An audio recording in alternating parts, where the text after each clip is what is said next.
First aid in coma patient.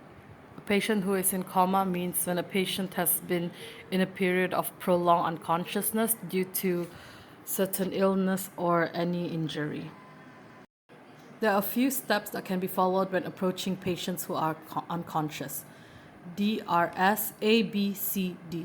D stands for danger. This is to ensure the safety of the patient and also the safety of the doctor. R is to check for response.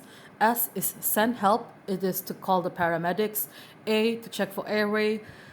B to check for the breathing. C circulation, and D defibrillation.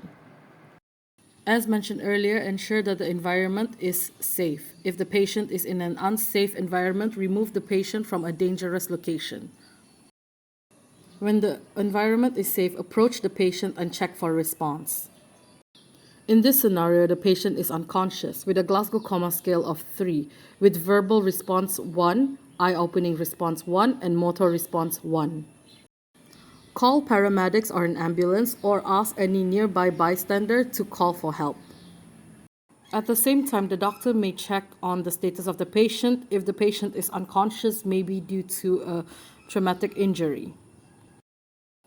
Next step is airway. Ensure the patient has a proper and clear airway.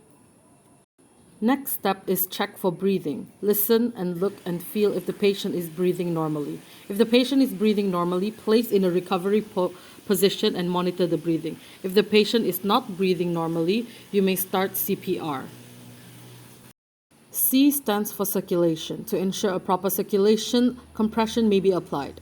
30 compressions with 2 breaths. Interlock 2 fingers and lock elbow. Push firmly at least 2 inches deep. D stands for defibrillation. Apply defibrillation if available and follow the voice prompt.